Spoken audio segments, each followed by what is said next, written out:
The camera feed was perfect. 4 million concurrent viewers on Vought Plus, another 6 million across cable syndication, and the hashtag 7SavesAmerica trending in 37 countries. Ashley Barrett stood behind the broadcast monitors in the Vought Tower atrium, her fingernails already bleeding where she'd been picking at the cuticles, watching Homelander deliver his prepared remarks about patriotism and accountability and the sacred bond between America's heroes and America's people. The teleprompter was running smooth. The lighting was hitting his jawline at the angle the focus groups preferred. Even the Deep was managing not to say anything catastrophic, standing 3 positions back in the lineup with his mouth shut and his trident polished. Everything was, for once, going exactly according to the script. If the sky tore open at 11:47 a.m. Eastern Standard Time. It happened above the Vought Tower Plaza, visible to the 1,400 credentialed press members, the security detail, the 200 pre-screened civilians chosen for demographic diversity, and every camera currently broadcasting to a combined global audience of 43 million people. The tear was vertical, roughly 12 feet tall, and it screamed, a sound engineers would later describe as electromagnetic, physicists would call interdimensional, and Wade Wilson would call the universe's longest zipper. He fell out of it wearing a red and black suit stained with blood that wasn't his, holding a katana in one hand and half a chimichanga in the other. He hit the stage 3 feet from Homelander's podium, cratered the reinforced platform Vought had built to withstand exactly this kind of disaster, and rolled twice before springing to his feet in a pose that would become the most screenshot moment in internet history.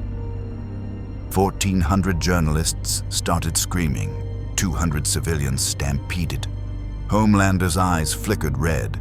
Every camera in the plaza locked onto the masked figure, who was now brushing debris off his shoulders and looking directly into the nearest broadcast lens. "Okay," Wade Wilson said, audible on every microphone in the array, broadcast live to 43 million people and climbing. "So this isn't the Fox lot." He turned in a slow circle, taking in the Vought Tower facade. The 7 lineup on stage, the enormous banner reading, "Trust, Strength, 7." Knees and the man in the star-spangled cape, whose eyes were literally glowing with barely contained laser energy. Wade's mask hid his expression, but 1,400 professionals and 43 million viewers watched his body language shift from confusion to assessment to something that looked impossibly like delight. Oh, this is beautiful." He pointed the katana at Homelander. "You're the one who lasered that guy on live television and your approval ratings went up. I saw that clip. Incredible numbers. Genuinely impressed." The katana swung toward the Deep. "Fishman, my condolences about the octopus." Toward A-Train. "Speed guy, didn't you kill a woman by running through her? That's dark, brother. That's very dark." Secret Service agents were already moving. Vaught's private security had formed a perimeter. 2 snipers on adjacent rooftops had him in their crosshairs. None of it mattered because Homelander was still standing at his podium, and when Homelander hadn't moved yet, nobody else was authorized to act. The most powerful being on the planet was staring at this intruder with an expression the public rarely saw. Not rage, not the practiced smile, but genuine curiosity. The kind of look a child gives a new insect before deciding whether to watch it or crush it. "Who?" Homelander said, his voice carrying the calm authority that had sold $10 billion in merchandise. "Are you supposed to be?" Wade holstered the katana on his back, took a bite of the chimichanga, chewed thoughtfully, and swallowed. "Depends on the universe. Handsome. Deadpool, Merc with a mouth, the regenerating degenerate, Marvel's most bankable anti-hero. Which, between you and me, really annoyed Wolverine.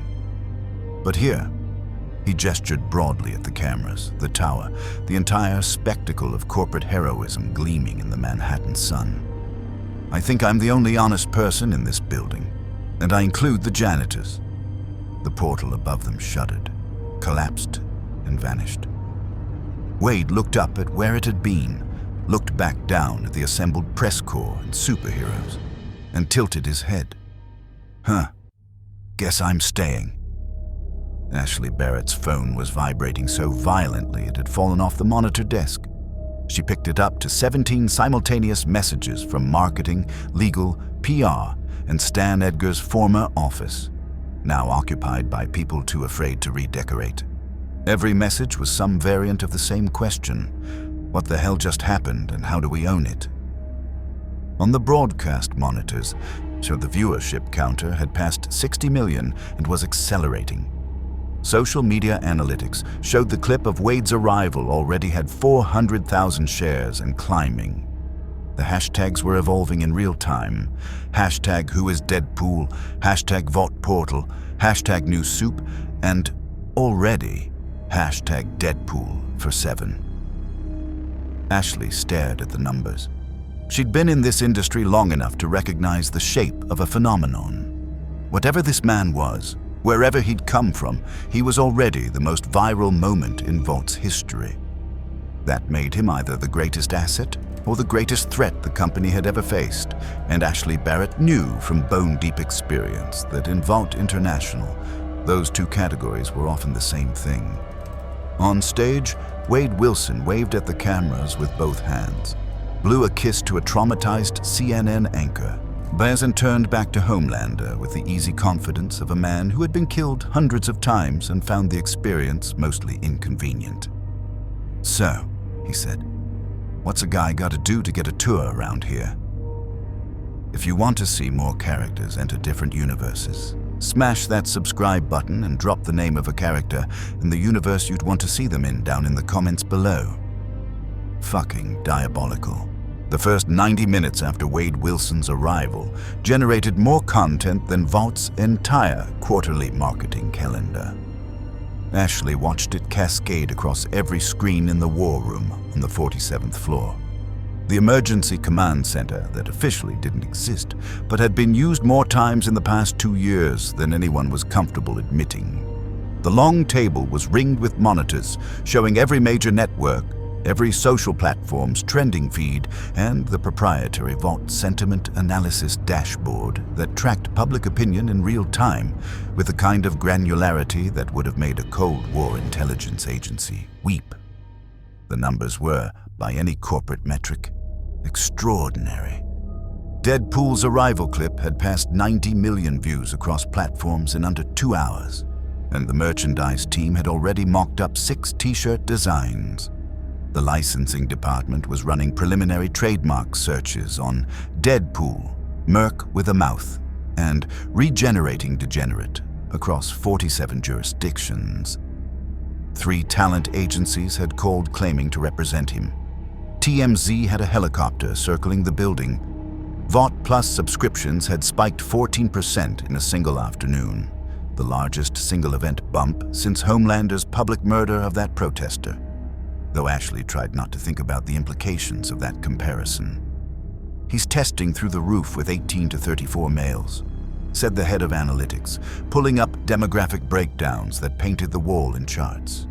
Irreverent humor, anti-establishment branding, visible weaponry. He's indexing in the same psychographic space as Early Soldier Boy, but with a self-awareness metric we've never recorded before. Focus groups are going to lose their minds. "We don't have focus groups yet," Ashley said, pulling a strand of hair from her scalp without noticing. "We don't have anything yet. We don't know what he is, where he came from, or what he can do. We have a man in a mask who fell out of a hole in the sky and insulted Homelander on live television, and somehow he still has a head. That's the other thing." The analytics lead hesitated. "The insult clip, where he called Homelander handsome and implied the building was full of liars. It's polling at 87% favorable." Ashley felt something cold move through her stomach. 87% favorable for insulting Homelander. She'd seen careers end. She'd seen lives end for less than a quarter of that offense.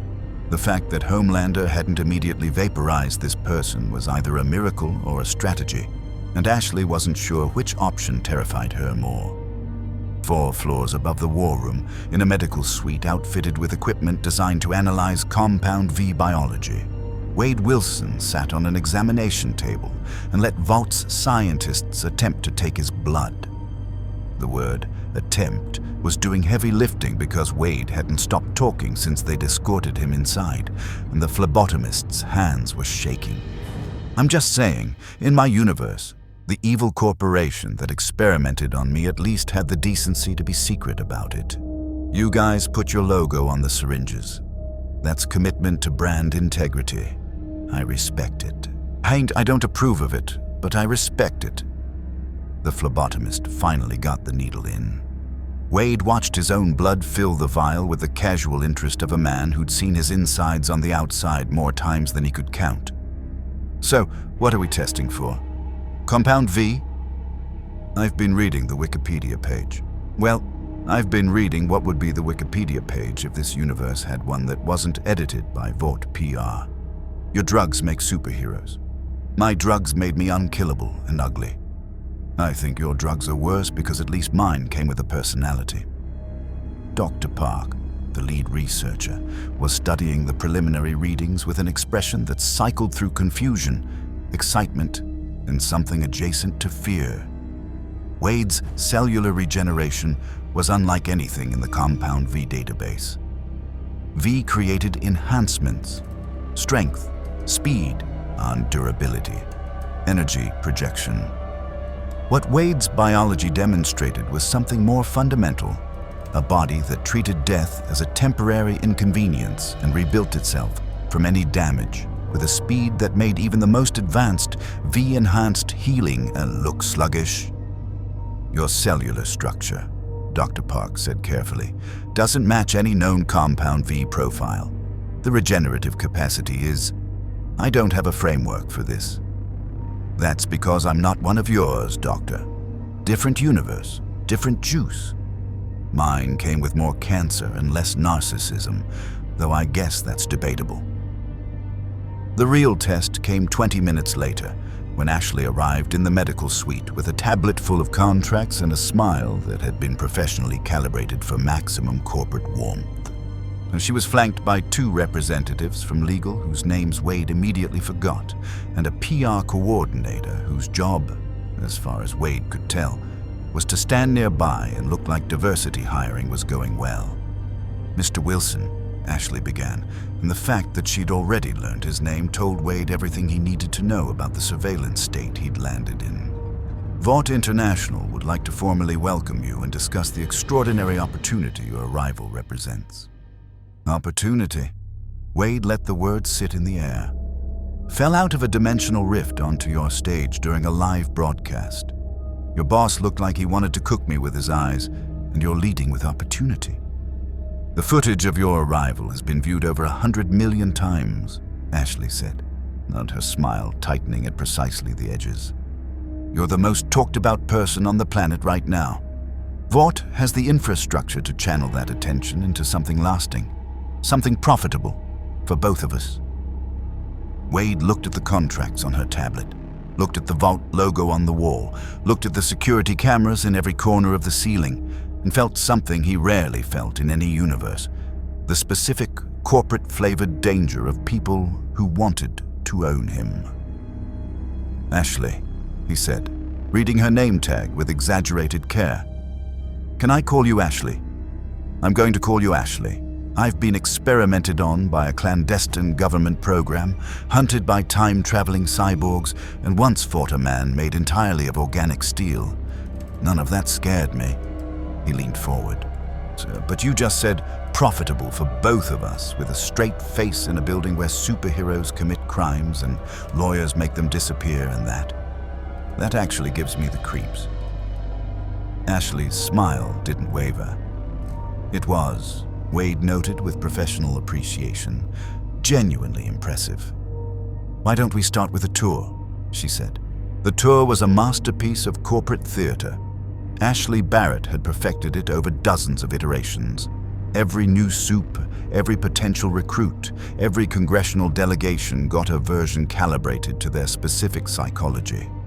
For Wade Wilson, she'd chosen the prestige route, the Sevens Memorial Hall with its interactive displays, the training facility where A-Train speed records were projected on screens the size of billboards, the costume vault where each hero's suit was displayed like religious iconography under museum-grade lighting.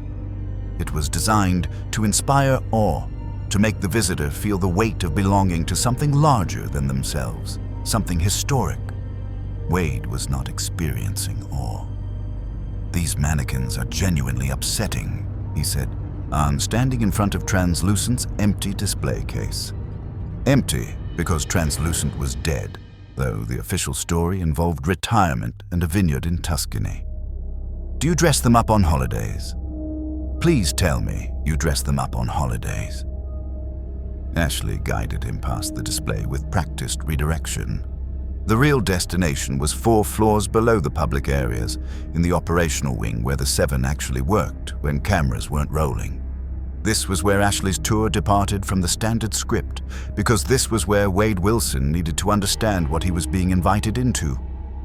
The first room was Homelander's personal suite. They didn't enter. Nobody entered without invitation. But through the reinforced glass observation panel that Homelander either didn't know about or chose to ignore, Wade could see a living space that combined a luxury penthouse with a child's bedroom. Action figures of Homelander lined custom shelves. The American flag motif covered every surface. A screen on the wall showed a continuous loop of Homelander's greatest public moments, rescues, speeches, that time he'd carried a fighter jet over Manhattan, playing on repeat to an empty room. Wade stared at it for a long time. Ashley watched him stare. "He watches these," Wade said. It wasn't a question. "Homelander is deeply connected to his mission," Ashley said, which was the approved phrasing and had been since 2019. "He watches himself on a loop in a room full of his own action figures." Wade's voice had shifted. The manic energy, the rapid-fire commentary, the performance. It was still there, but underneath it, something sharper was surfacing.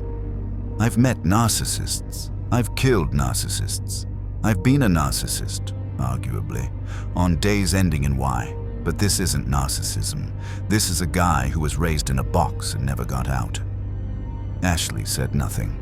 There was nothing in the approved phrasing for that level of accuracy. The tour continued downward. Sub-Level 2 housed the analytics department, where banks of screens tracked every mention of every soupe across every platform in real time. Algorithms sorted sentiment, flagged threats, and generated response strategies faster than human analysts could read them. Wade watched a screen showing his own arrival clip being dissected by AI. Engagement metrics, emotional response coding, demographic penetration, and felt the particular nausea of watching yourself become content.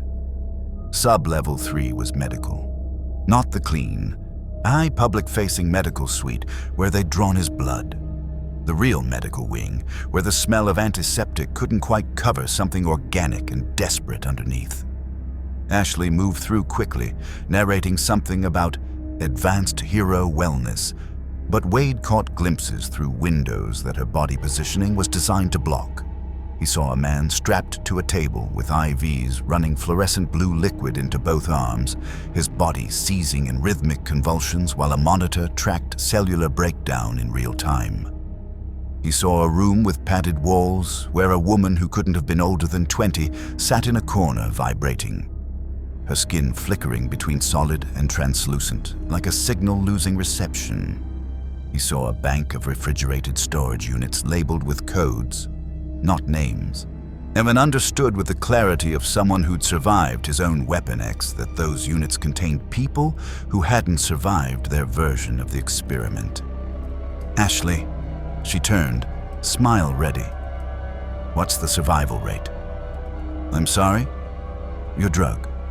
Compound V. When you inject adults, because that's what you're doing down here, that's what those rooms are. What's the survival rate?" Ashley's smile performed an operation Wade could only describe as architectural. It maintained its shape while every supporting structure behind it collapsed. Vought's compound Vi research is proprietary and conducted under the highest ethical stand. I was tortured in a laboratory for months, Wade said. His voice was quiet. The humor wasn't gone. It was never gone. It was load-bearing. But it had moved to the back of the room. A man named Ajax strapped me to a table and pumped me full of chemicals and suffocated me and burned me and froze me until my mutation activated. And when it did, it ate my skin and left me looking like an avocado that hate-fucked an older avocado. I know what a human experiment looks like. I know what it smells like. He inhaled. It smells like sub-level 3. For 3.5 seconds, Ashley Barrett was not a Vought executive. She was a person standing next to another person who had just articulated the thing she spent every working hour not thinking about. Then, the moment passed, the architecture rebuilt, and she was Ashley again. "Perhaps we should continue to the executive dining room," she said. "Chef Laurent has prepared—" "Yeah," Wade said. "Let's see the dining room." He followed her to the elevator. As the doors closed, he looked back down the corridor towards sub-level 3 and felt his healing factor itch the way it did when his body was processing damage. Except nothing had touched him. Nothing physical. The executive dining room was on the 62nd floor, all glass and chrome. Manhattan spread below like a promise that money could buy anything, including the skyline. Chef Laurent had prepared a tasting menu that cost more per plate than most Americans earned in a week. Wade sat across from Ashley and ate without tasting, his mind still in the corridor below, running calculations that had nothing to do with comedy and everything to do with the body count hidden in those sub-level refrigeration units. "So," he said, setting down a fork that probably cost more than his last apartment. "What's the play, Ash? You show me the shiny rooms, and then the scary rooms, and now the expensive rooms.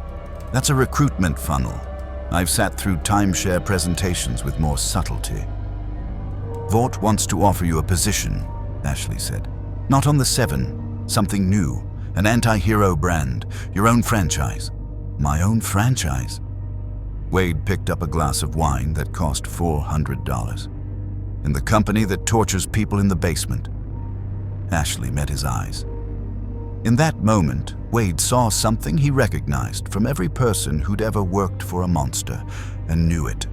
The exhaustion of continuous moral compromise worn so long it had become structural. "Everyone in this building makes choices, Mr. Wilson. The question is whether you'd rather make yours from inside, where you have resources and protection and influence, or from outside, where Homelander finds you eventually. And there are no cameras to keep him polite." Wade drank the $400 wine. It was extraordinary. Everything in this building was extraordinary. That was, he was beginning to understand, the entire point. Wade was given a guest suite on the 44th floor. Not quite 7-level luxury, but close enough to communicate value, far enough to communicate hierarchy. The room was beautiful in the way that all Vought spaces were beautiful, designed by people who understood the psychology of comfort as a containment strategy. Egyptian cotton sheets, a rainfall shower, a minibar stocked with brands that didn't advertise because they didn't need to. Every surface whispered that staying was the reasonable choice, that cooperation was simply good sense, that the world outside this building was harder and colder and less interested in keeping you alive. Wade sat on the bed and talked to a wall. "Okay, so here's where we are," he said to nobody visible, gesturing at the room's general opulence. "I'm in a universe where superheroes are real, but they're all terrible. The evil corporation is publicly traded, and the most powerful guy on the planet has the emotional maturity of a toddler with laser eyes. This is darker than my usual thing. My usual thing involves chimichangas and dick jokes and maybe some light dismemberment. This is people in refrigerators, and I don't mean the trope. I mean actual people in actual refrigerators." He paused, head tilted, listening to something no one else could hear. "Yeah, I know," different tone, different rules. I'm adjusting. Another pause. No, I can't just leave. The portal closed. I'm here until the plot provides an exit or I find one myself. And right now the plot seems pretty interested in making me watch a corporation monetize human suffering while a flying sociopath cosplays as Captain America's evil twin, which for the record is not the crossover I requested. He fell silent. The room's environmental systems hummed at a frequency engineered to promote calm. Wade lay back on the Egyptian cotton and stared at the ceiling and didn't sleep. Homelander came at 3 in the morning. There was no knock. The door to Wade's suite simply opened. Not forced, not broken, just opened with the casual authority of a man for whom locked doors were a suggestion made by lesser beings. He stood in the doorway in his full suit, cape hanging motionless, the hallway light behind him creating exactly the silhouette he preferred. Wade, us who had been lying in bed cleaning a pistol he'd smuggled past 3 security checkpoints because Vought's detectors were calibrated for compound V threats and not conventional weaponry, looked up with the measured calm of someone who'd been expecting this. "You're not sleeping," Homelander said. "You're not knocking." Homelander smiled. It was, technically, a perfect smile. Dental records showed his teeth had never needed correction, part of the compound V package. But Wade had spent enough time around predators to recognize the mechanical quality underneath. This was a smile that had been learned from television, practiced in mirrors, deployed strategically for decades. It reached Homelander's eyes the way sunlight reaches the bottom of the ocean, diminished and cold. "I wanted to talk," Homelander said, stepping inside. "Just us. No cameras, no Ashley, no PR handlers." He said the word handlers with a contempt that made the air taste metallic. "I get so tired of handlers." "I bet you do, big guy." Wade sat up, keeping the pistol visible but pointed at the floor. Not a threat, a statement. "What's on your mind at 3 a.m. that couldn't wait for business hours?" Homelander moved through the suite with the proprietary ease of someone who owned every square inch of the building and knew it at a molecular level. He picked up a bottle from the minibar, examined it without interest, set it down. He ran a finger along the window glass overlooking Manhattan, his city, his kingdom, the 40 million people who lived under the flight path of his daily patrol, and understood at some primal level that their survival was a choice he made every morning.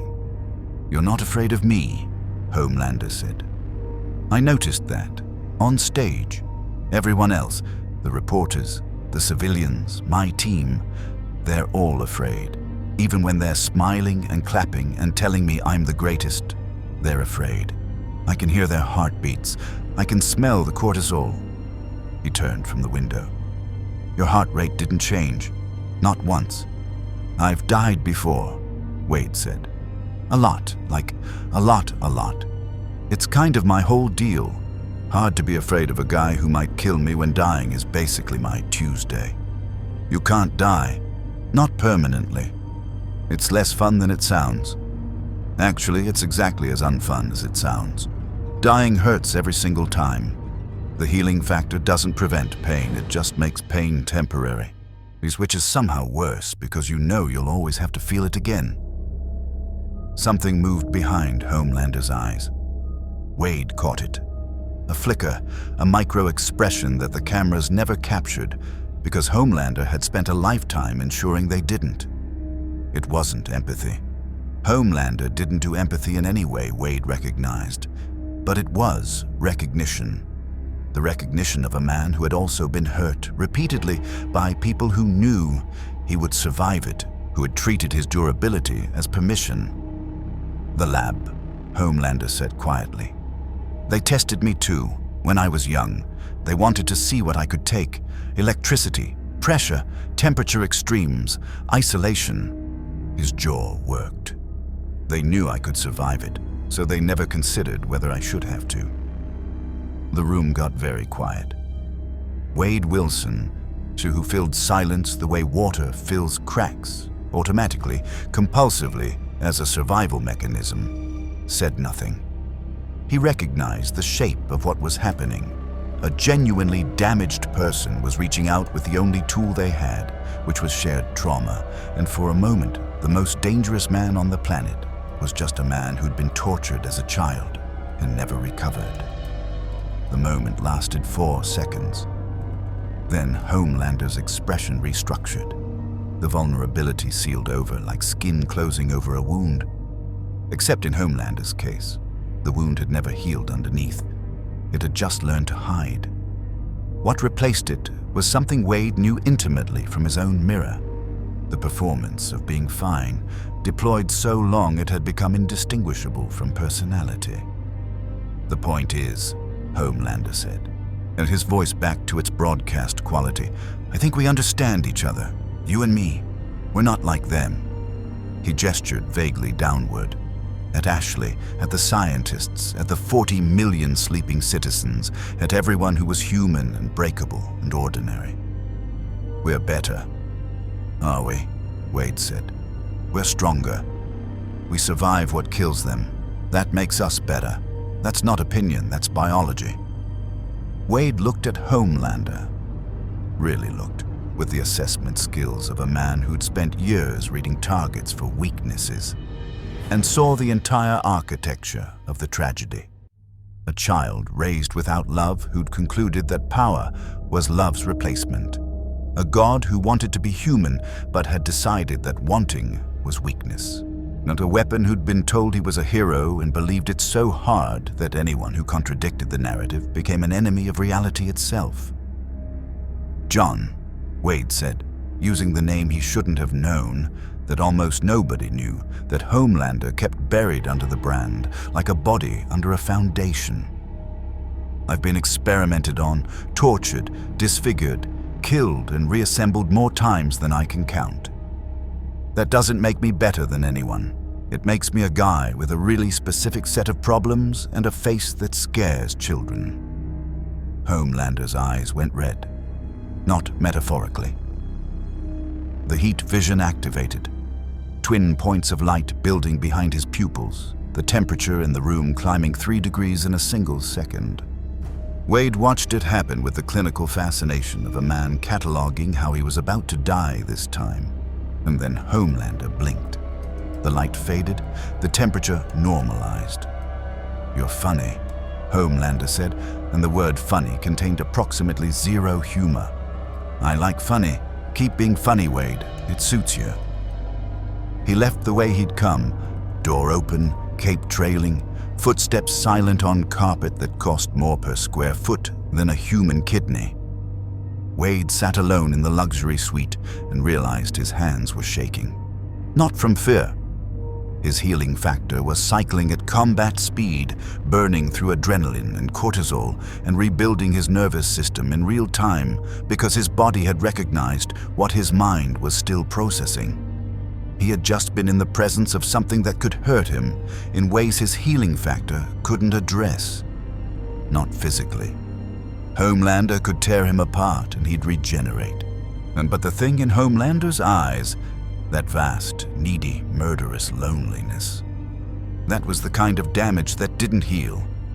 Wade knew because he carried his own version, buried under jokes and violence and the fourth wall. "This universe," he said to the empty room, "is not okay." The wall, as usual, did not respond. Ashley's offer arrived at 9 a.m. in a leather portfolio embossed with the Vought International logo, hand-delivered by a paralegal who looked like she'd been selected from a casting agency, which, Wade would later learn, she had been.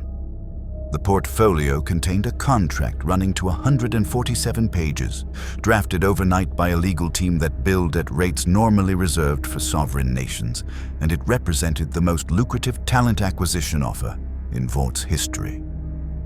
The Deadpool brand. That was the internal code name, printed on the executive summary in a font that probably had its own licensing agreement. The pitch was simple in the way that all brilliant corporate strategies are simple. Vaught's market research had identified a critical vulnerability in their superhero portfolio. The 7 skewed aspirational. A clean, powerful, patriotic, divine. This worked for the core demographic: families, moderates, the flag-waving center of American consumer culture. But it was hemorrhaging the 18 to 34 male cohort at an accelerating rate. Young men wanted edge. They wanted irreverence. They wanted a hero who acknowledged the absurdity of the system while still operating within it. They wanted, in corporate terminology, an anti-hero vertical. Wade read the summary while eating room service pancakes that cost $68 and tasted like a religious experience. The package included a base salary of $40 million annually, performance bonuses tied to engagement metrics, a dedicated marketing team, creative control over his public persona. Within Vought brand guidelines, a parenthetical noted, doing more work than any parenthetical should be asked to do, and a 30% revenue share on all merchandise, licensing, and media adaptations. He turned to the obligations section. Public appearances, minimum 24 annually. Mission participation as assigned by hero management. Media availability unlimited during campaign periods. Social media managed by Vought Digital with approval rights. Personal conduct in accordance with the Vought Code of Heroic Standards, a document Wade was certain had been written by someone who had never met an actual hero. Then the non-compete clause, the exclusivity provision, and the morality rider that gave Vought the right to terminate and pursue damages if Wade engaged in conduct detrimental to the Vought brand. A phrase so broadly defined it could include anything from murder to wearing the wrong sneakers. And buried on page 93, in a subsection of a subsection, the loyalty clause. Talent agrees to cooperate fully with Vought International's strategic response protocols, including but not limited to narrative management, incident containment, and asset redeployment as determined by hero management in its sole discretion. Incident containment, Wade said aloud, tasting the phrase. That's a fun way to spell cover-up. He thought about sub-level 3, the man seizing on the table, the woman flickering between solid and invisible, the refrigeration units with codes instead of names, under incident containment. Every one of those people was an incident that had been contained. He thought about Homelander at 3 a.m., eyes glowing red, loneliness leaking through the cracks in the performance like radiation through a damaged reactor. Asset redeployment. Homelander had been deployed his entire life. Aimed at enemies, pointed at cameras, launched at whatever target the corporation needed destroyed or marketed that week. The most powerful being on the planet. And he was an asset. A product. A weapon with a smile and a cape and a pathological need to be loved by people who had never been allowed to see the real him because the real him would empty cities. Wade closed the portfolio, opened it again. Read the salary figure one more time because $40 million was $40 million and his healing factor didn't pay rent. And then he thought about Ajax, about the table, about the months of torture designed to activate a mutation that the experimenters knew might kill him and didn't care because he was material, not a person. About how he'd sworn afterward that he would never be someone's product again. The pancakes had gone cold. He didn't notice. His phone buzzed, the phone Vought had provided, loaded with their proprietary communications app, pre-programmed with Ashley's direct line and an AI assistant branded with the Sevens logo. The message was from Ashley. Homelander would like to have lunch. Noon, executive dining room. Attendance is strongly recommended. Strongly recommended. In Vought's lexicon, Wade was learning. Strongly recommended occupied the semantic space between mandatory and your continued physical existence depends on this. He wondered how many people in the building lived their entire professional lives in that space, knowing that every recommendation was a command, every suggestion was a threat, every smile was a war between them and whatever Homelander would do if the smile stopped.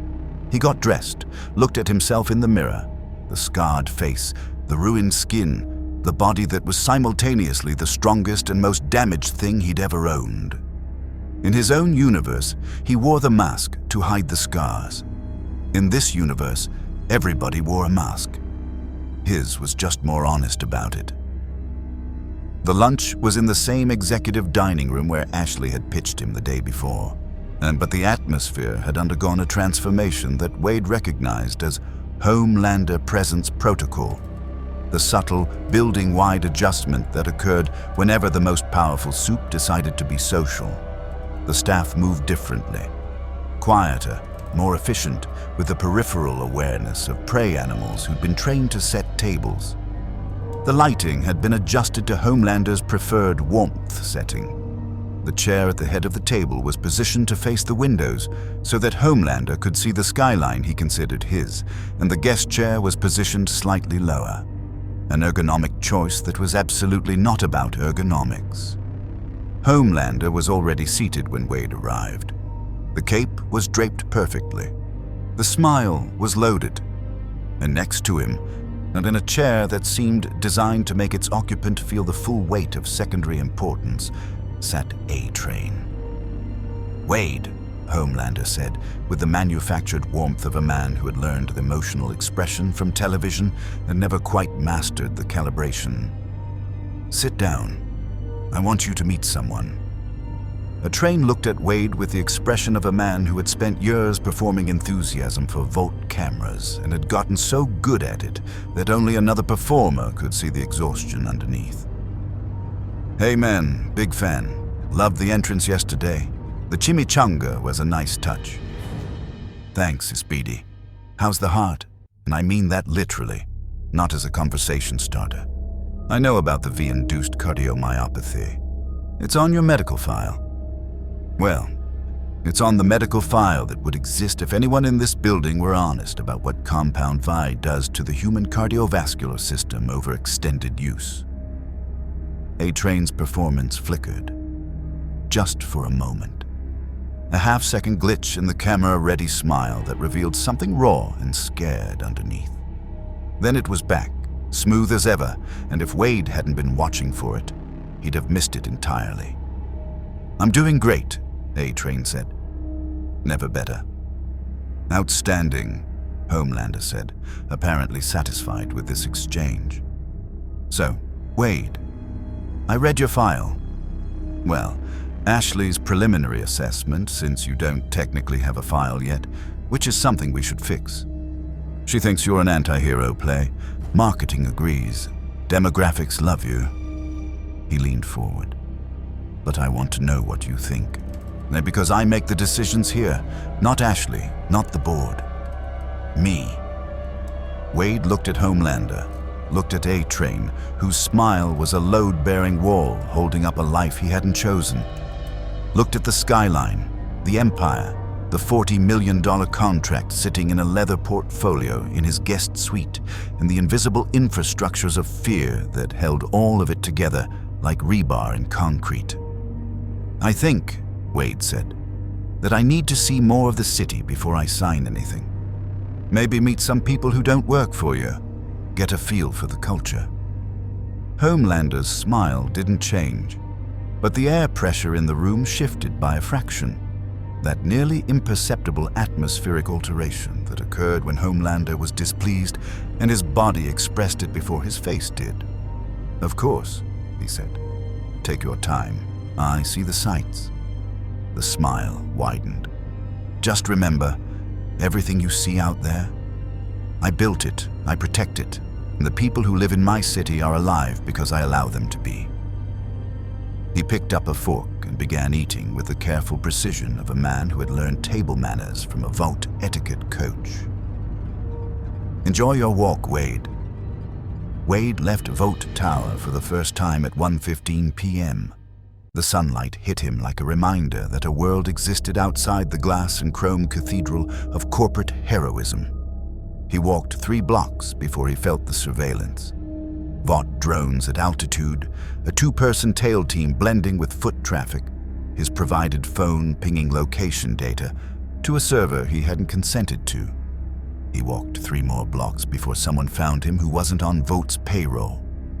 The man was waiting at a hot dog stand on 6th Avenue, eating with the methodical patience of someone who'd been there for hours. He was stocky, bearded, wearing a Hawaiian shirt that clashed with his general aura of contained violence. He didn't look at Wade directly. He didn't need to. "Nice day for a walk," Billy Butcher said, his Cockney accent cutting through the Manhattan noise like a blade through the corporate veneer Wade had been breathing for 24 hours. Especially for a bloke who just turned down lunch with the most powerful psychopath in the Western Hemisphere. Wade bought a hot dog, stood next to Butcher, looked out at the city where superheroes were products and corporations were gods, and the man next to him smelled like cheap beer and righteous fury. "You're the boys' guy," Wade said. "Son, the one who wants to kill all soups?" "Not all of them," Butcher said, taking another bite. "Just the ones that deserve it." He chewed. "Which is most of them, so yeah, near enough." "And you want to recruit me?" Butcher finally looked at him. The eyes were calculating, assessing, measuring Wade against whatever internal metric determined whether a person was useful or expendable. It was, Wade realized, the exact same look Ashley had given him in the medical suite, and the exact same look Homelander had given him in the guest room. Everyone in this universe looked at people and saw tools. "I want to show you something," Butcher said. "Something Vaught's little tour missed. After that, you can decide for yourself." He finished the hot dog, crumpled the napkin, and smiled a smile that was nothing like Homelander's and somehow just as dangerous. Fair enough. Wade thought about the contract. $40 million. Thought about Sub-Level 3. Thought about Homelander's eyes going red in a dark room at 3 a.m. "Lead the way," he said. "If you want to see more characters enter different universes, smash that subscribe button and drop the name of a character and the universe you'd want to see them in down in the comments below." Fucking diabolical. Butcher's safe house was a commercial laundromat in Chinatown that smelled like industrial detergent and quiet desperation. The front was operational. 3 rows of machines running on a permanent cycle, a board attendant who didn't look up when they entered, a flickering television mounted in the corner playing VNN's continuous coverage of the Deadpool phenomenon, with a chyron that read, "Mystery Soup, Hero or Threat." The back was accessed through a utility door behind the dryers, down a staircase that had been reinforced with steel plating, into a basement that looked like a war room designed by someone who'd been denied funding and made up for it with paranoia. Mother's Milk was at a folding table cleaning a rifle with the precise, methodical attention of a man who organized his anxiety into productive channels. Frenchie was at a workbench surrounded by chemical components and wiring that Wade's professional eye identified as the makings of shaped charges. Crude compared to military spec, but effective for someone working with bodega-level resources. Kimiko sat on a crate in the corner, watching Wade with the stillness of someone who had learned to assess threats before they materialized and respond with violence calibrated to the threat level. And Huey Campbell was standing at a wall of photographs, printouts, and red string that mapped Vought International's corporate structure like a conspiracy theorist's fever dream. Except, Wade realized as he studied it, every connection was documented. Every accusation was sourced, and the fever dream was just reality that no one with power was willing to acknowledge. "Everyone," Butcher said. "This is the bloke who fell out of the sky and called Homelander handsome on live television. That clip has 400 million views now," Huey said, not turning from the wall. "VNN is running a poll on whether you should join the 7. 62% say yes. The internet is an unreliable narrator," Wade said. He was scanning the room. Exits, weapons, personnel, threat assessment happening automatically behind the comedy. "Nice place. Very underground resistance chic. I like the aesthetic. It says we're going to die, but at least we're organized about it." "Sit down," Butcher said. and it wasn't a request, but it wasn't quite an order either. And it occupied a space Wade recognized from every military commander he'd served under. The voice of a man who expected compliance because he'd earned it through surviving things that should have killed him. You've had Vaught's version, now you get ours. What followed was 3 hours that dismantled everything the Vought Tour had implied and replaced it with documentation. Huey ran point because Huey was, Wade gradually understood, the human interface of the operation, the one who could present atrocities in a sequence that built understanding rather than simply overwhelming the recipient with horror. He started with Compound 5, not the corporate version, not the sanitized press releases about genetic enhancement and heroic potential, but the actual history. Frederick Vought, Nazi scientist, Operation Paperclip, not American government complicity, decades of experimentation on infants without parental consent, children injected in hospitals while parents were told it was vitamins. Every soup, Huey said, pulling up files on a laptop that was definitely not connected to any network Vought could access. Every single one was made. Not born, not blessed. Not chosen by God or hit by lightning or bitten by anything. Made in a lab with a needle, usually before they could talk. Wade knew this already in abstract. He'd read the broad strokes through his meta-awareness, the narrative architecture that told him how this universe operated. But knowing the architecture and seeing the photographs were different experiences. Huey showed him hospital records, birth certificates cross-referenced with Vought distribution logs, and spreadsheets of infant mortality, rates at hospitals where V was administered, rates that spiked and were explained away as PSIDs, allergic reactions, statistical anomalies. Pages and pages of dead babies who had been deemed acceptable losses in the manufacturing of corporate products. This is their supply chain, Huey said quietly. Babies are raw material. The ones who survive become assets. The ones who don't become sealed records. Mother's milk took over for the second hour. His presentation was different. Less data, more personal. He told Wade about his father, a man who'd spent his life investigating Soldier Boy, who died from a stress-induced heart attack after decades of fighting a legal system that Vought owned at every level. MM spoke with the controlled precision of someone who had processed his grief into methodology, and then underneath that control, Wade could hear the specific frequency of a man whose rage was structural, built into the foundation of who he was, inseparable from the architecture of his personality. Vought killed my father with paperwork, MM said.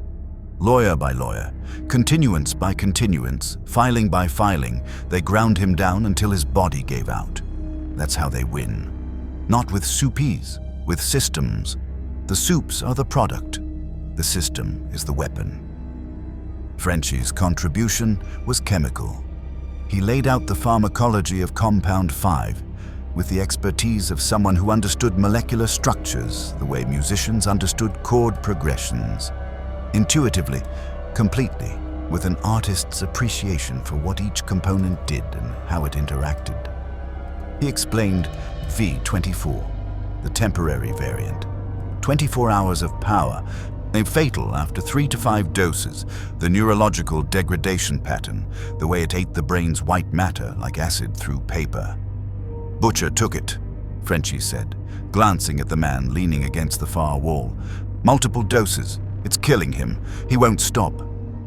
Butcher said nothing. His expression said everything. Kimiko didn't present. She didn't need to. She sat on her crate, and at one point, when Huey was discussing the forced injection program that terrorist organizations had used to create super soldiers, she rolled up her sleeve and showed Wade the injection scar on her arm. It was small, precise, clinical. The scar of someone who'd been held down and needled against their will, whose body had been colonized by a chemical that gave her the ability to tear people apart, and the trauma of knowing she hadn't chosen any of it. Wade looked at the scar. He looked at Kimiko's eyes, which held the particular stillness of someone who had been through the worst and come out the other side not healed, but functional, not recovered, but surviving, not whole, but refusing to be broken. He rolled up his own sleeve, showed her the skin, the scarred, ruined, perpetually regenerating tissue that covered every inch of his body. The visible evidence of his own forced transformation, his own laboratory, his own Ajax. Kimiko looked at his arm, looked at his face. She signed something, her hands moving in precise, deliberate shapes. "She says you understand," Frenchie translated. "Yeah," Wade said. "I do." The room was quiet for a moment. 5 people who had been broken by different systems sitting in a basement in Chinatown, breathing the same recycled air and carrying the collective weight of what they knew about the world that existed above them. The world of cameras and contracts and compound fee and Homelander's smile and Vaught's stock price and the entire gleaming, blood-soaked machinery of manufactured heroism. "So," Butcher said, breaking the silence with the surgical precision of a man who understood dramatic timing as a tactical tool. "Now you've heard both pitches. Vaught's offering you $40 million a year in a fancy suit. We're offering you a laundromat basement and the chance to burn it all down." He lit a cigarette, in violation of several fire codes and all of Frenchie's chemical safety protocols. "What's it gonna be then?" Wade looked at the wall of photographs. The dead babies, the corporate structure, so the red string connecting atrocity to profit margin to press release to public approval. He looked at Butcher, whose eyes held the same murderous certainty that Homelander's did, just aimed in a different direction. He looked at Huey, who still believed destroying the system might leave something worth saving. He looked at Kimiko's scar and MM's controlled rage and Frenchie's chemical expertise deployed in service of demolition. "I have a third option," Wade said, "but you're not going to like it." Wade's third option was this. He would sign the Vought contract. The reaction in the laundromat basement was approximately what he'd expected. Butcher's cigarette stopped moving halfway to his mouth. Mother's milk set down the rifle component he'd been cleaning with enough controlled force to dent the table. Huey made a sound that was either a word or the verbal equivalent of a system error. Kimiko's stillness became the specific kind of stillness that preceded violence, and Frenchie put a hand on her shoulder. Not to restrain her, but to signal that listening might be worth delaying the bone-breaking. "Before anyone starts dismembering me, which, for the record, I'll survive, but it will really ruin the ambience. Let me finish." Wade held up both hands. "I sign the contract, I go inside, I get access to the building, the systems, the corporate structure, the medical files, the sub-levels where they keep the people who didn't survive the audition, and I feed you everything. You want to be a mole," Huey said. "I want to be a Trojan horse. Different mythology, same principle, significantly more abs." Butcher studied him through cigarette smoke. The calculation happening behind those eyes was visible. Not because Butcher was bad at hiding it, but because he wanted Wade to see it, wanted him to understand that every variable was being weighed, every scenario modeled, every possible betrayal accounted for. "Vaught's had moles before," Butcher said. "Starlight fed us intel for months. You know what happened? They found out. They always find out. And when they do, they don't fire you. They don't sue you. They send Homelander to have a conversation. Oh, and after that conversation, you're either loyal or you're a stain on expensive carpet." "Starlight is human," Wade said. "If Homelander lasers me in half, I grow back. It takes about 4 minutes for the major organs and roughly 12 for full skeletal reconstruction. It's disgusting and it hurts like you wouldn't believe. But the key takeaway is, I get back up. Every time. Vought can't threaten me with death because death is a commute I've made so many times I know the route by heart." The room processed this. Wade watched them calculating, not just the tactical implications, but the moral ones.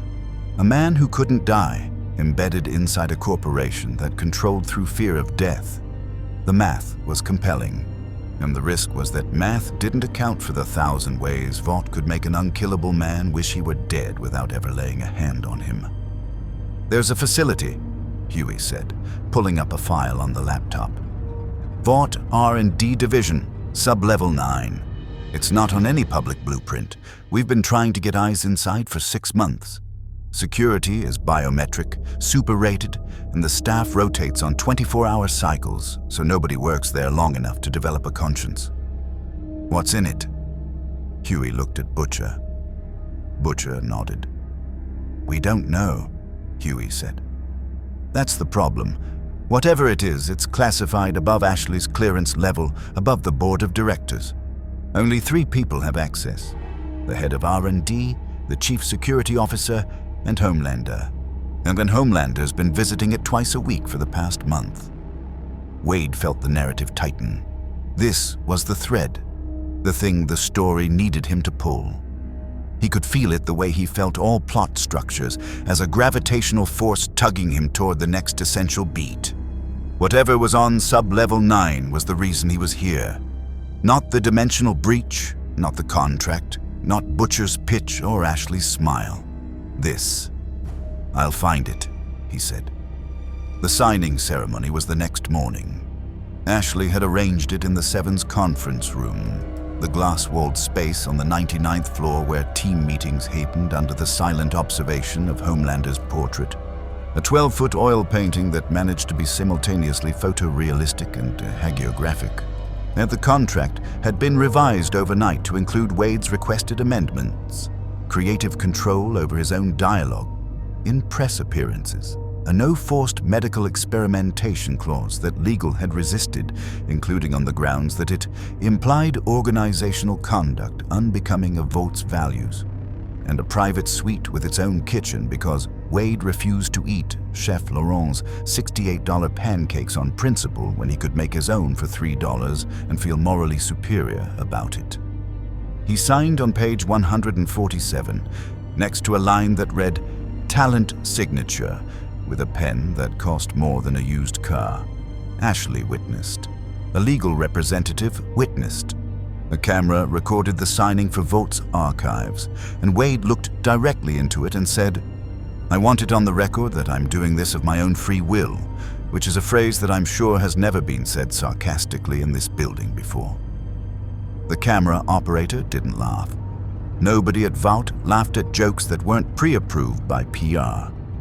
His first 72 hours as a Vought-contracted anti-hero were a masterclass in corporate onboarding applied to the superhuman. He was fitted for a branded suit, his red and black design modified with Vaught's logo tastefully integrated into the shoulder panel, which he allowed because the logo's placement gave him access to the building's internal communications network through the suite's embedded tech. He did a photo shoot that would be used for the initial merchandise rollout, now during which he insisted on poses that the photographer described as aggressively non-heroic and marketing described as perfect for the target demographic. He recorded a series of social media spots that were supposed to follow approved scripts, but which Wade improvised into something that gained 12 million followers in 48 hours, because it turned out the internet was desperate for a soup who acknowledged that the entire system was absurd. And every night, after the cameras shut down and the handlers went home and the building shifted to its nocturnal rhythm of skeleton security crews and automated surveillance, Wade explored. The access card Ashley had given him worked for floors 1 through 60 and select common areas above. It did not work for sub-levels below 3. It did not work for the R&D wing, and it did not work for Homelander's private floor. These were the boundaries of his corporate cage, clearly defined and elegantly enforced, and they told him exactly where the secrets were. On night 1, he mapped the security rotation on sub-level 3. The medical wing he'd seen during Ashley's tour. 4 guards, 30-minute intervals, biometric locks on every door.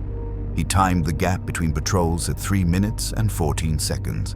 Tight but workable. On night 2, he found the service elevator that maintenance used to access the lower sub-levels. It required a keycard he didn't have, but the panel had a maintenance override that Frenchie had predicted would be there because, as Frenchie explained over the encrypted line they'd established through a modified burner phone, like all corporate security systems have maintenance overrides because the people who build them are never the people who use them, and engineers always leave themselves a back door. On night 3, he went down. Sub-level 9 was cold. Not metaphorically. The climate control was set to near freezing, and Wade's breath clouded in the corridor lights as he moved through a hallway that didn't appear on any blueprint in Huey's files. The walls were bare concrete, unpainted, industrial. No Vought branding, no motivational posters about heroic values. This was a space that existed below the corporation's self-image, in the infrastructure that supported the fiction, but was never meant to be seen. The corridor ended at a door, biometric lock, retinal scanner, 6-digit code. Wade didn't have any of the 3, but the door was flanked by ventilation ducts, large industrial units designed to maintain the sub-freezing temperature. And Wade Wilson had spent a significant portion of his professional career fitting his body through spaces that bodies were not designed to fit through. The ductwork took skin off his shoulders and broke 2 ribs. His healing factor repaired both in under a minute. He emerged on the other side into a room that stopped him in his tracks. It was a laboratory. Larger than any space in the building, had a right to be at this depth, carved into the bedrock beneath Vought Tower like a cathedral built for a religion that worshipped the wrong things. The room held 12 pods, transparent, cylindrical, filled with that same fluorescent blue liquid he'd seen in the IVs on sub-level 3. Each pod contained a body, and each body was alive. Monitors confirmed heartbeats, brain activity, respiration, all maintained at minimal functional levels. But it was the screens above the pods that made Wade Wilson, for the second time in this universe, go completely quiet.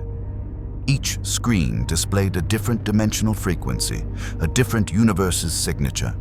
Spectral analysis, energy mapping, breach probability calculations, and at the center of the room, on a screen larger than the rest, was a map of the multiverse itself. Dozens of realities catalogued, measured, and targeted, with one notation repeated beside each entry in clinical block letters. Compound VV adaptation. Potential. Vought wasn't just making superheroes.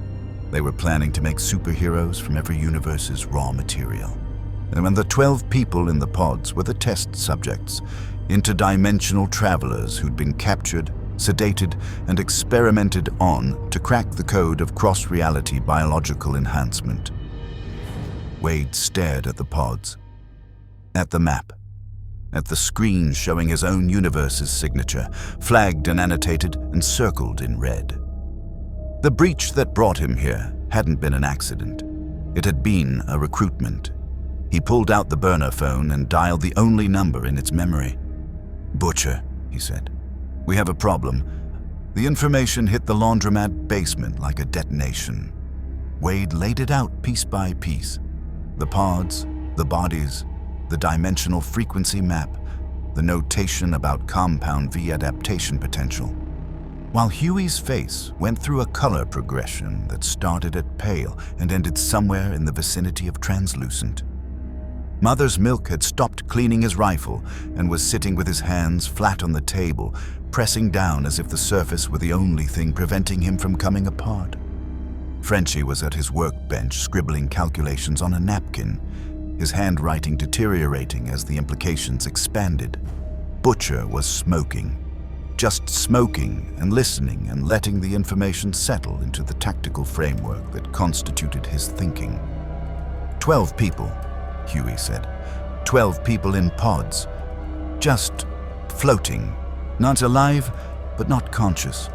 How long have they been there? Some of the monitoring equipment had 3 years of continuous data logged, Wade said. Others were more recent. The newest pod had 7 months of readings, which means Vought's been pulling people from other dimensions for at least 3 years, and the rate is accelerating. And the portal that brought you here was their latest grab.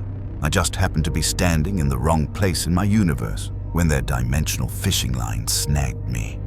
The difference is I came through fighting, arrived in public, and went viral before they could contain me. The other 12 weren't that lucky.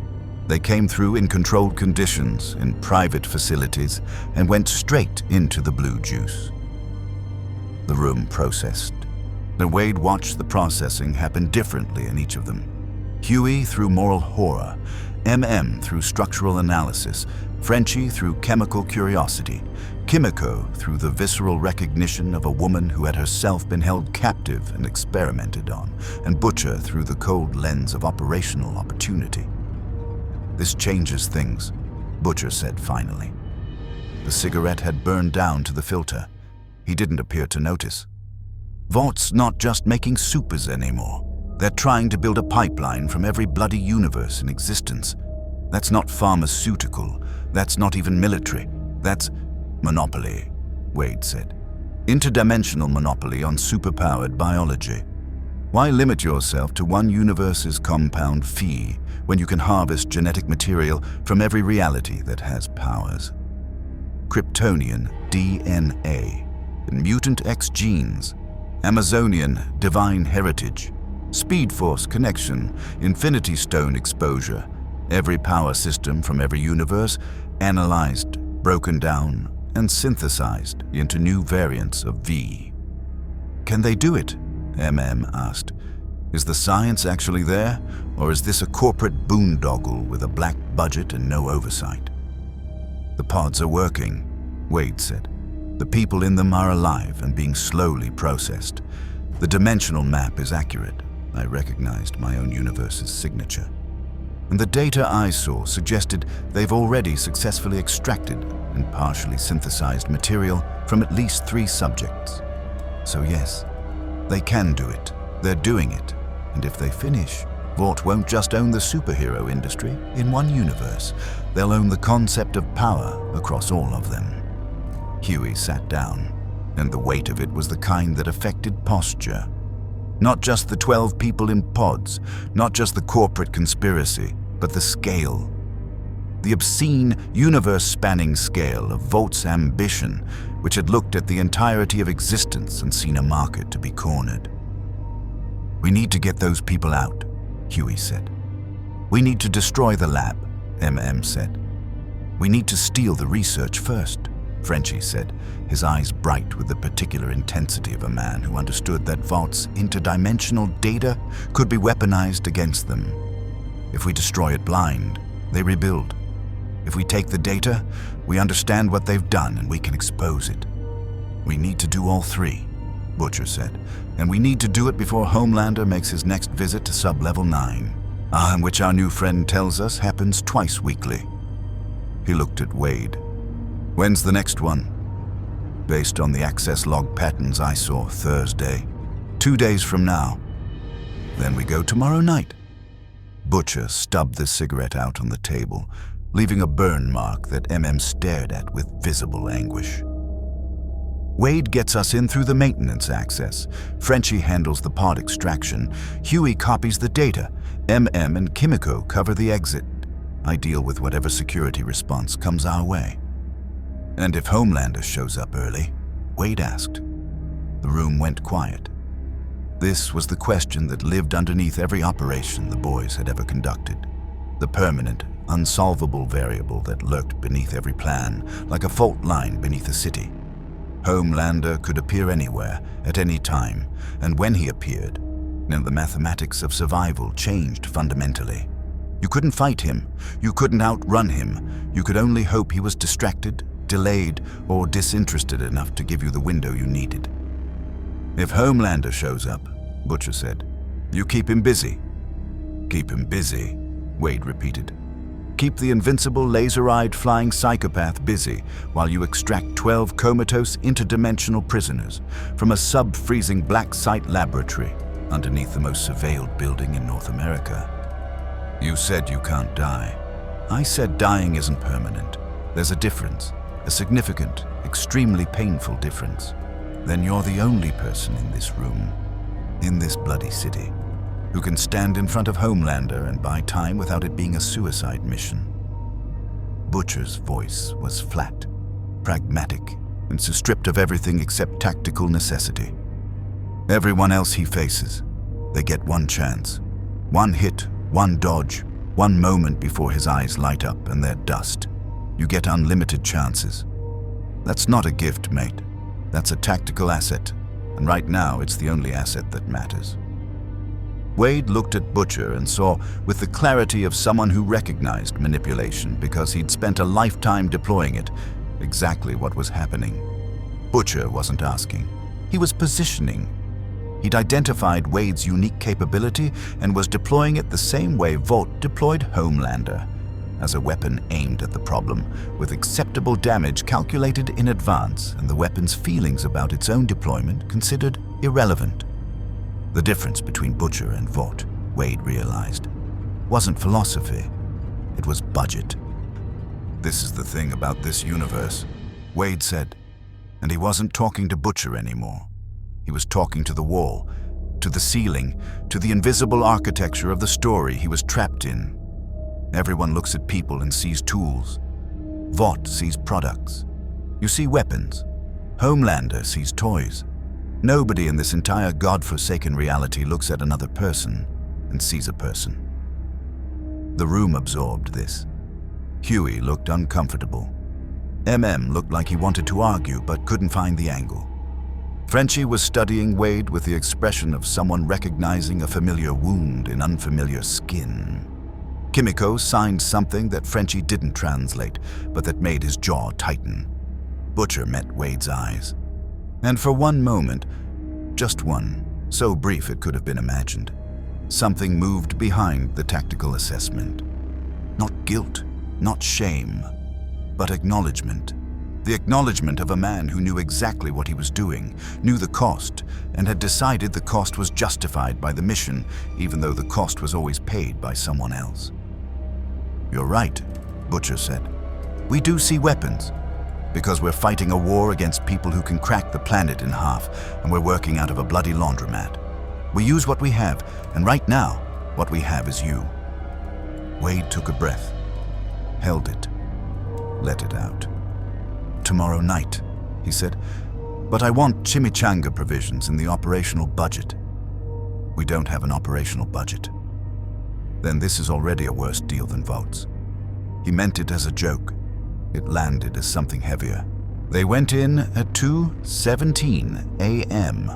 Wade had identified the window through 3 nights of observation. The 17-minute gap between the overnight security supervisor's rounds and the automated system diagnostic that temporarily reduced camera coverage on sub-levels 4 through 12. 17 minutes for Frenchie to bypass the maintenance elevator override. For all 6 of them to descend 9 floors below street level, and for the real work to begin. The elevator ride down was the quietest Wade had ever experienced. Butcher stood with a sawed-off shotgun loaded with Frenchie's custom soup-piercing rounds. Not enough to kill anything with compound vi healing, but enough to slow it down and make it reconsider its life choices. Carried a tactical bag with extraction equipment. Huey had a custom USB array designed to clone server data at a rate that would have impressed government intelligence agencies. Kimiko stood motionless, her hands loose at her sides, her body holding the particular readiness of someone who expected violence and had made peace with providing it. Frenchie had his tools and 3 vials of a sedative compound he'd synthesized from Compound V research he'd acquired over years of fighting soupes. Strong enough to keep a V-enhanced body unconscious during extraction. Wade had his katanas, his pistols, 6 grenades, and the growing certainty that he was about to have a very bad night. Sub-Level 9's corridor was exactly as cold as he remembered. Their breath clouded in the fluorescent light, the concrete walls pressed in close. And at the end of the corridor, the biometric door waited with its retinal scanner and 6-digit code.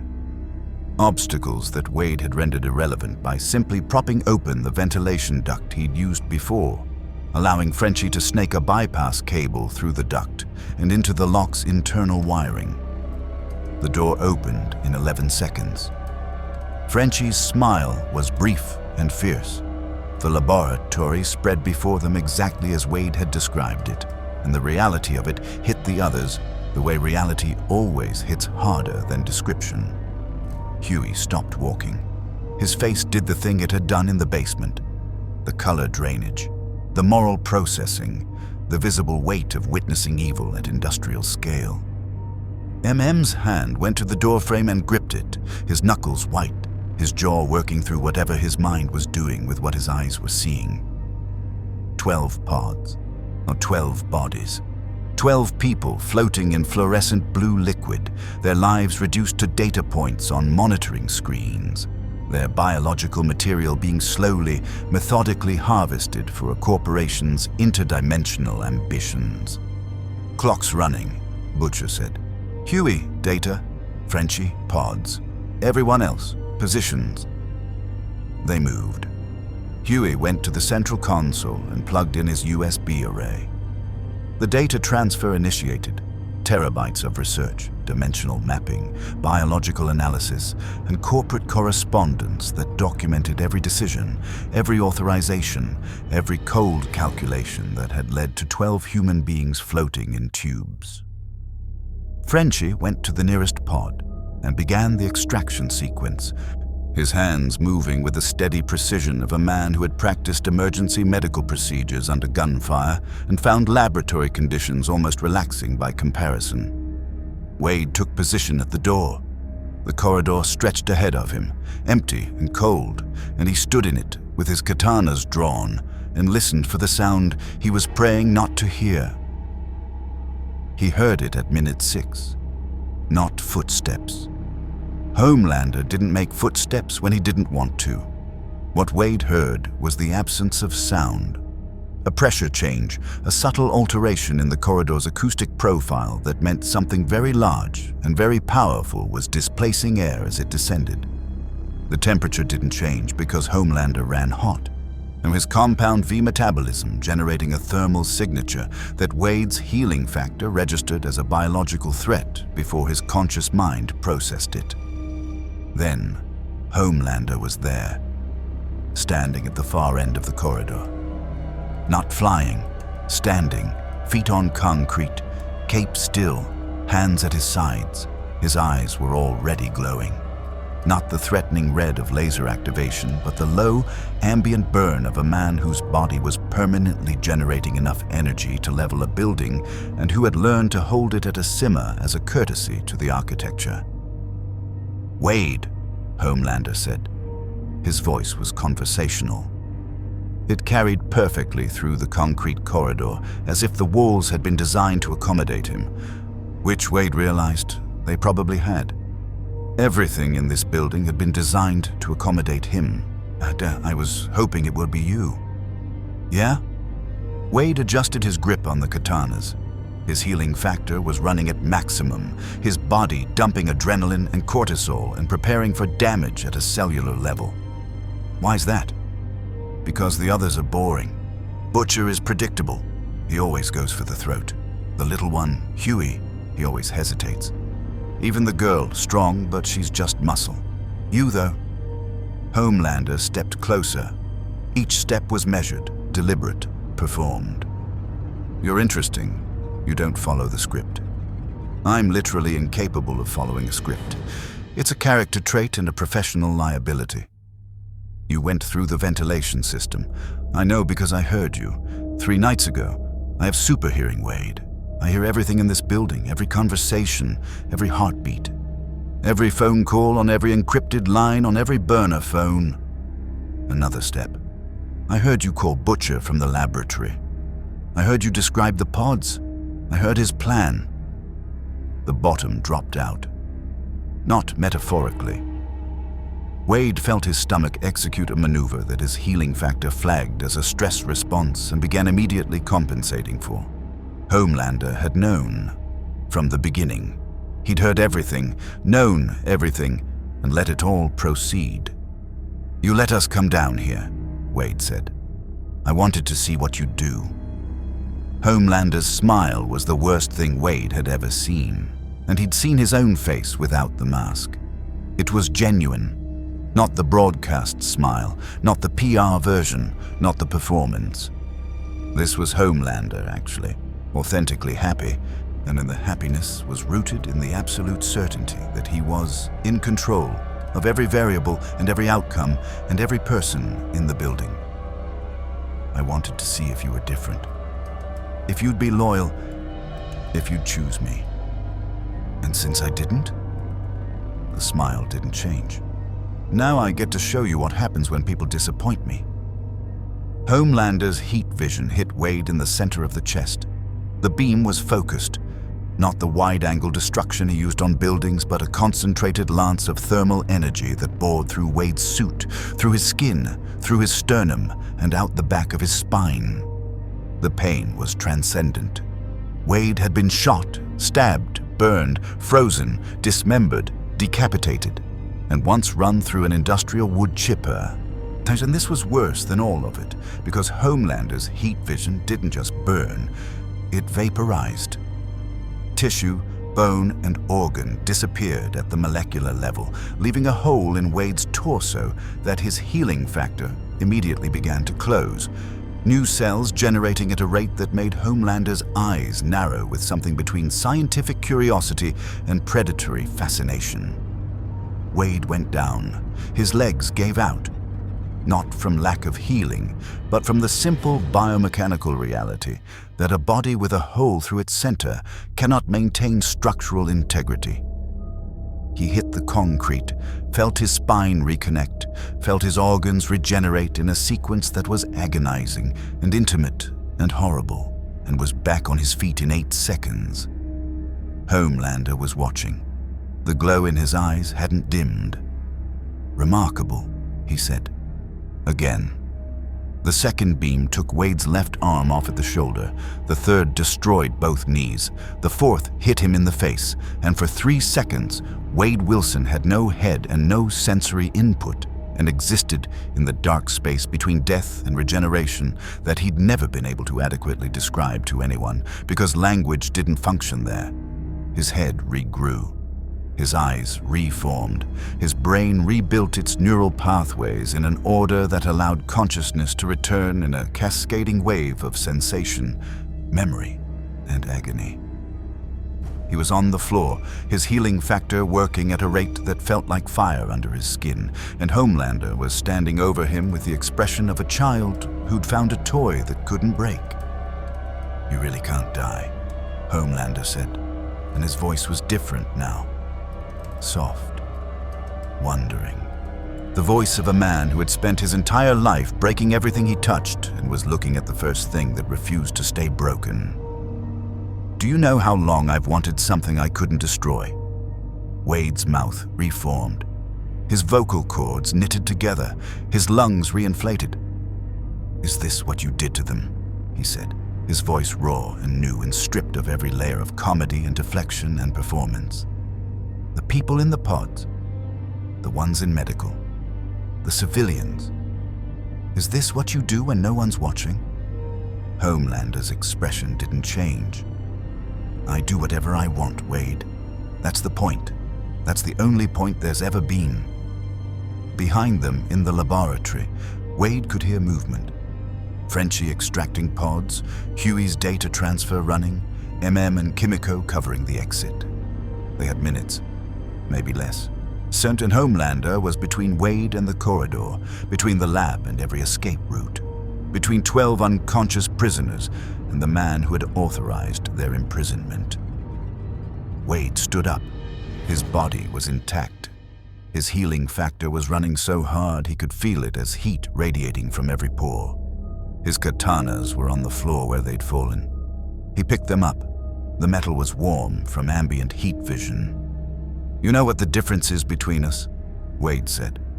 "You were made in a lab, too. Raised in a box, experimented on, treated like a product. Same as me. Same as the people in those pods.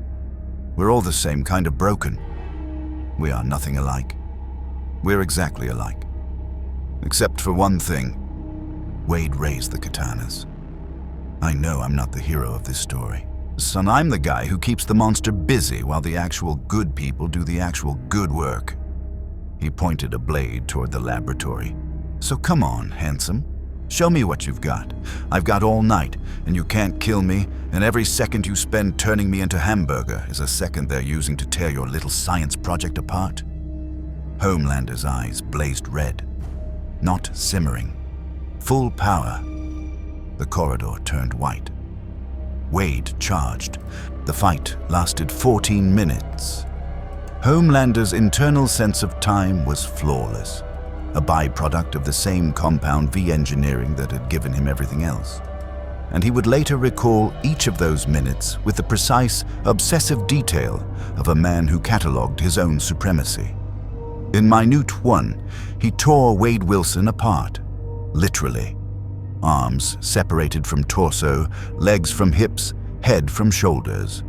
The pieces fell to the concrete floor of the sub-level 9 corridor and immediately began to regenerate, each fragment crawling toward the others with a biological imperative that Homelander found simultaneously disgusting and mesmerizing. In minute 3, Wade was whole again and attacking. The katanas were useless against Homelander's skin. The blades couldn't even leave a mark on Compound V durability of that magnitude. But Wade wasn't trying to cut him. He was trying to occupy space. Every slash, every lunge, every suicidal charge into range of those laser eyes was a second of attention. A second of Homelander focused on the indestructible idiot in front of him rather than the laboratory behind him. In minute 5, Homelander stopped playing. He grabbed Wade by the throat, lifted him off the ground, and flew him through 3 concrete walls. The structural damage was significant. Support columns cracked, ceiling panels fell, dust and debris filled the corridor.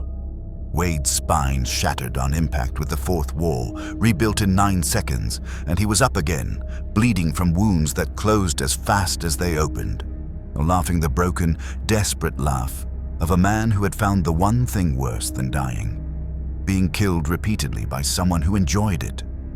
"You're fun," Homelander said, floating 3 feet off the ground, his cape stirring in the dust cloud his violence had created. "When was the last time someone was fun?" "I'm not fun," Wade said, spitting blood that his body was already replacing. "I'm a distraction. And you keep falling for it because your ego won't let you walk away from a fight, even one that doesn't matter because every fight matters to you. Every moment is about you. Every second of every day is the Homelander show, and you can't stand the idea that something's happening in this building that isn't about you." For a fraction of a second, the confidence fractured. Homelander's expression shifted. Just barely. So just enough. And beneath the godlike certainty, Wade saw it again. The child in the laboratory, the boy in the box, the human being who'd been turned into a weapon and told it was love. It was there for a heartbeat, and then it was gone, replaced by a rage so pure it made the air vibrate. "You think you understand me?" Homelander's voice dropped to a register that Wade's healing factor classified as a survival threat. "You think because you were tortured too, because your body was ruined too, you know me." "I think you're alone," Wade said. "I think you've been alone since the day they made you, and every person you've ever killed, every city you've threatened, every time you've demanded love from people who are terrified of you. It's all because being alone is the one thing your powers can't fix." Homelander hit him with everything. Not heat vision, not calculated destruction. A physical assault, fists moving at speeds that turned the air into concussion waves, each impact destroying and rebuilding Wade's body in rapid succession, a cycle of death and regeneration that turned the corridor into an abattoir of blood and tissue and the wet, organic sounds of a body being unmade and remade faster than consciousness could process. Wade didn't fight back. He couldn't. At this level of violence, his healing factor was operating at absolute capacity, every cellular resource devoted to reconstruction, his conscious mind reduced to a single, persistent thread of awareness, maintained through biological stubbornness and whatever metaphysical quality kept Wade Wilson's identity intact through the worst that reality could inflict. But he stayed. every time his body rebuilt, so he was still there. Still standing, or kneeling, or crawling, or lying in pieces that were crawling toward each other. Still present. Still occupying Homelander's attention with the simple, infuriating fact of his continued existence. In minute 12, Homelander stopped. He was breathing hard. Not from exertion. His body didn't experience fatigue, but from emotion. The same raw, unprocessed emotional overflow that made him dangerous, made him vulnerable in moments like this. When the violence didn't produce the result he needed, when the thing he was trying to destroy refused to be destroyed, when the world wouldn't conform to his narrative of absolute control. Wade's body finished rebuilding.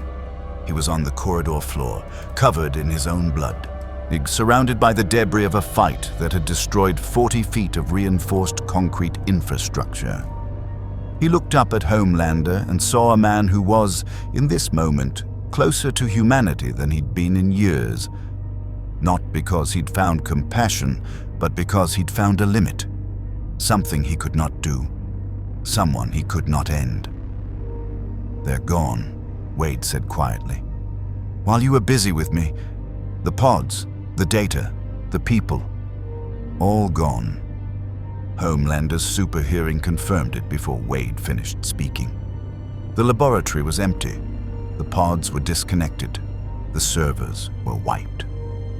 12 people who had been Vaught's interdimensional research subjects were now in a laundromat basement in Chinatown, being treated by a Frenchman with a chemistry background and a mute woman with a gentle touch. And the boys had enough data to expose Vaught's interdimensional program to every journalist, regulator, and congressional committee that hadn't yet been purchased by the corporation's legal team. Homelander looked at Wade. Wade looked at Homelander. The corridor was silent except for the settling of structural debris, and the wet biological sounds of Wade's healing factor completing its final repairs. "This isn't over," Homelander said. "No," Wade agreed. "It's really not." Homelander left, not dramatically. No parting threat, no laser eye warning shot, no cape flourish. He simply rose through the damaged ceiling, through 9 sub-levels of concrete and steel, and was gone. It was, Wade thought, the most human thing he'd seen Homelander do. Walk away from something he couldn't control. Wade sat in the destroyed corridor for a long time. His healing factor finished its work and left him whole, unmarked, as if the past 14 minutes hadn't happened at all. That was the cruelty of regeneration. The body forgot what the mind remembered. He would carry the memory of being torn apart by a lonely god in a corporate basement for the rest of his life, and his skin wouldn't show a single scar to prove it happened. His burner phone had survived in a pocket that his healing factor had rebuilt around it. He called the only number. "Status?" Butcher's voice was steady, which meant the extraction had worked. 12 former prisoners en route to wherever you're taking them. Data secured. Sub-level 9 is structurally compromised, probably permanently. Homelander knows it was us. He's not happy about it. Wade paused. He's also not going to stop. This was a setback for Vought. Not an ending. They'll rebuild. They'll come after us. And Homelander... He stopped. Thought about the eyes. The rage. The loneliness. Homelander is going to make this personal. "It was always personal, mate," Butcher said. "For every one of us. That's the whole bloody point." Wade hung up, climbed through the wreckage of sub-level 9 to the maintenance elevator, rode it up to the ground floor, walked out of Vought Tower into a Manhattan dawn that was pink and gold and indifferent to the war that had just begun beneath its streets. His Vought-issued phone was waiting in his pocket, unburned by the fight, its screen showing 17 messages from Ashley Barrett, ranging in tone from professional concern to existential panic. His contract was technically still active. Vaught's legal department would need to formally terminate it. And the HR process for firing a superhero involved more paperwork than a congressional subpoena. He was, simultaneously, a Vought contracted anti-hero and a boys operative who had just helped dismantle the corporation's most classified program. Both sides would claim him. Neither side owned him. Wade Wilson stood on the sidewalk outside Vought Tower, watched the sun come up over a city that worshipped heroes who didn't deserve worship and feared a god who had never learned to be human, and made a decision. He would stay. Not for Butcher's war, though he'd fight in it. Not for Vaught's money, though the contract had its uses. Not for the audience, though he could feel them watching. He would stay because 12 people had been floating in pods in a corporate basement. Look, nobody in this universe had the ability to keep getting up after Homelander knocked them down. Nobody except him. It wasn't heroism, it was stubbornness. But in a universe where heroism had been trademarked, merchandised, and weaponized until the word meant nothing, stubbornness might be the closest anyone could get to the real thing. He pulled on his mask, adjusted his katanas, and walked into the city. The war against Vought International was far from over. The interdimensional program would be rebuilt, the data would be contested, and somewhere in a penthouse above Manhattan, Homelander was staring at his own reflection and thinking about the man who couldn't die and wouldn't submit, and had looked at a god and seen a scared child. Wade Wilson had survived his first week in the darkest superhero universe ever conceived. Look, he expected the second week would be worse. He was counting on it. Wade Wilson didn't belong in this universe. That was the point. He came from a world where fourth walls were optional, death was a revolving door, and even the darkest stories carried the implicit promise that the hero would crack wise and walk away. The boys' universe made no such promises. Here, the heroes were products, and the products were poison, and the corporation that manufactured both had just been caught harvesting people from across the multiverse to fuel its next quarterly earnings report. He had burned his Vought contract by helping 12 prisoners walk free. He had earned Homelander's obsessive attention by refusing to stay dead. He had found something unexpected in a laundromat basement in Chinatown. Not friends, exactly, but people who understood that fighting monsters required becoming something adjacent to monstrous and were willing to pay that price. The data the boys had extracted would take weeks to process and months to weaponize. Vaught's legal team was already drafting containment strategies. Ashley Barrett was already rehearsing press conferences.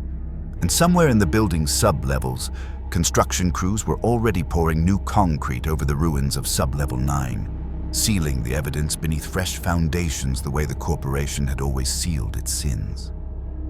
But Wade Wilson was still standing, still healing, still talking to walls and breaking narratives and refusing to let a universe built on cynicism convince him that sincerity was a weakness. Thank you for watching. Please like and subscribe.